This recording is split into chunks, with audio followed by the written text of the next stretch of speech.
Olá, galera! Estamos juntos de novo e aqui a gente vai fechar as nossas dicas para a sua prova sobre empréstimos compulsórios. Meu povo, como sempre aqui o recadinho inicial, a galera aí que está me assistindo sempre pelo online, vocês que me seguem pelo meu site, o superprofessordauab.com.br, eu quero dizer a vocês que a minha segunda fase na internet está confirmadíssima. Mais do que nunca, né? Você que não tem o privilégio de poder estudar comigo presencialmente no Rio de Janeiro, Curso Fórum, Salvador, SEJUS, Centro de Estudos Jurídicos de Salvador, ou em Belo Horizonte, no Supremo Concursos, você pode assistir a segunda fase completa pela web. Muitos alunos do próprio Rio de Janeiro compram pela internet, assistem em casa. Então, para vocês do Brasil inteiro, se você não sabe o que vai fazer na segunda fase, você não sabia. Cola com a gente, faz tributário, aprender a fazer petição inicial é com o pé nas costas. Tributário é uma matéria pequenininha quando comparada com outras disciplinas. Na forumtv.com, www.cursoforumtv.com. Está confirmado para você, mais de 100 horas de aula, filho. É um curso completo de tributário e processo tributário. Eu espero você. Vamos lá. Galera, empréstimos compulsórios. A gente viu no vídeo passado que a União tem a competência para instituir empréstimos compulsórios em 3 hipóteses: guerra externa, calamidade pública e para o custeio de investimentos públicos urgentes que atendem a um relevante interesse nacional. Deixa eu contar uma coisa para você. A lei que institui empréstimos compulsórios é uma lei complementar. Aqui a gente quebra aquela velha e tradicional regra que basicamente tudo da vida se faz por lei ordinária. A gente vai quebrar a regra de que a lei ordinária é a lei que, em regra, normatiza tudo no direito, inclusive é a lei que, em regra, cria tributos, e a gente vai quebrar a regra da lei ordinária criando tributos, e os empréstimos compulsórios trafegarão nesta seleta órbita de tributos que são criáveis por lei complementar. Só são 4 casos que a gente discute lei complementar para criar tributo. Na verdade, em um caso a gente discute, em 3 a gente afirma. Em 3 casos, a lei complementar é que cria tributos: impostos residuais, contribuições residuais de seguridade social e empréstimos compulsórios. Nesses 3 casos, não há qualquer dúvida. Somente por lei complementar se pode criar empréstimo compulsório e os tributos residuais, impostos residuais, contribuições residuais de seguridade social. Agora tem aquela controvérsia do IGF. Compete à União instituir impostos sobre grandes fortunas, vírgula, nos termos de lei complementar. Parte da doutrina afirma que o IGF tem que ser criado por lei complementar. Uma parte minoritária, na qual eu me incluo, defende que a lei complementar não é para criar o IGF, é só para definir grande fortuna.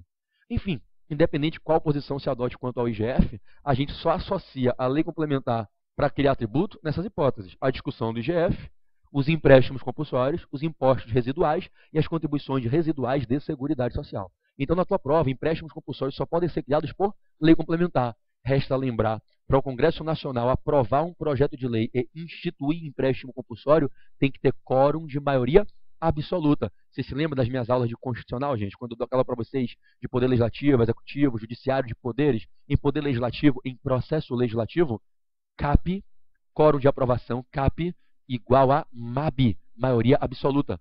Para se aprovar uma lei complementar, o quórum de aprovação é de maioria absoluta. No Senado tem que ter 41 dos 81 senadores. Na Câmara, 257 dos 513 deputados federais. Então, com o empréstimo compulsório só vai nascer se for feita uma lei complementar. Quer dizer, uma lei que se aprova no processo legislativo, ela se aprova com maioria absoluta, mais da metade de todo mundo do parlamento, em cada uma das casas, na estrutura bicameral do Congresso Nacional. Então, na prova, só União por lei complementar. Galera, mais uma dica. Se o empréstimo compulsório é um dos raros casos de tributo criável por lei complementar, não cabe medida provisória. Lembra? É proibido medida provisória em matéria de lei complementar.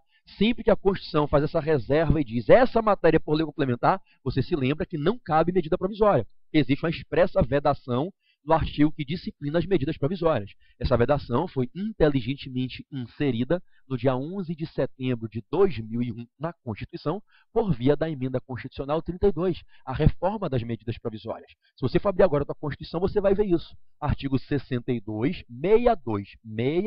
62, parágrafo 1º, inciso 3. Não cabe medida provisória em matéria de lei complementar. Então, na prova, toma cuidado, porque a gente aprende que medida provisória é algo que o Poder Executivo usa, usurpando, aspas, né? A Constituição até admite, a função legiferante em matérias de relevância e urgência. Todavia, ainda que haja relevância e urgência, tem situações em que é proibido MP. São as matérias dos incisos do parágrafo 1º do 62. Ou seja, esse parágrafo 1º do 62 lista as matérias em que não cabe medida provisória. Dentre elas, inciso 3, 62, parágrafo 1º, inciso 3. Não cabe medida provisória em matéria de lei complementar. Né? Então, resultado, empréstimo compulsório você tem que ficar esperto em prova, por quê? Porque o empréstimo compulsório ele sempre está ligado a situações de relevância e urgência.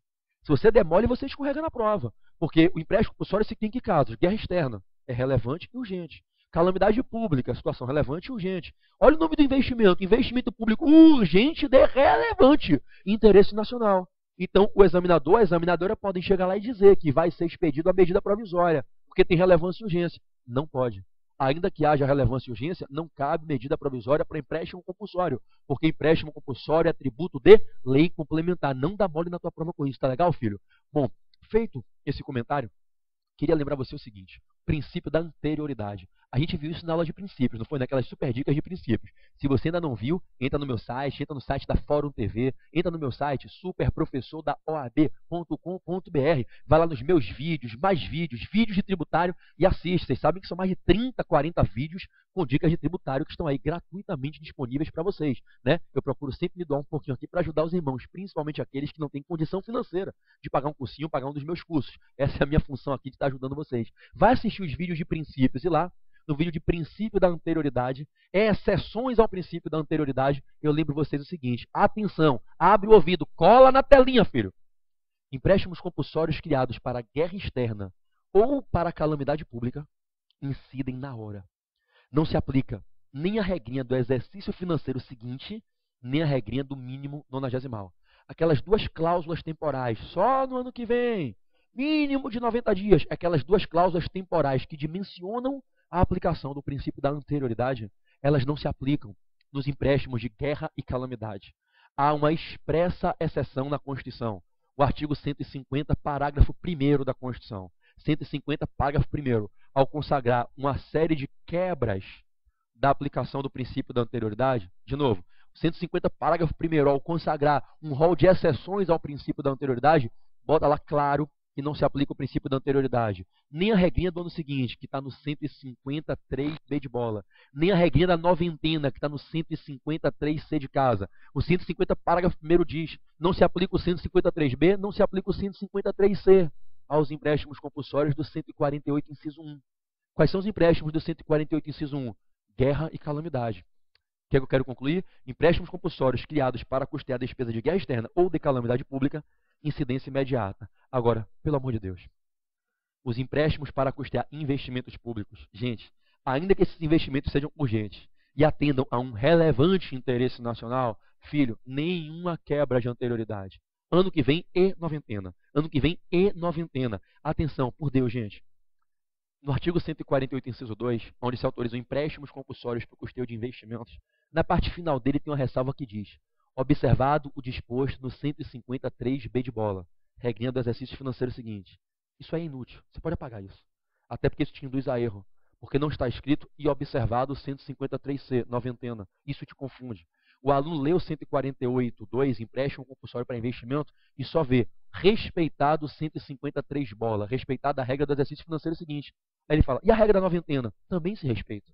E por que não está ali? Porque a noventena foi criada em 2003, pela emenda 42, em 2003. O 148, inciso 2, foi escrito em 88, é a norma originária. Quando se fez a emenda 42 e se criou a noventena como regra geral, não se foi no 148.2 dizer, também se observa a noventena. Até porque ela é uma regra geral, ela já se observa. Então você tem que ter o seguinte carinho.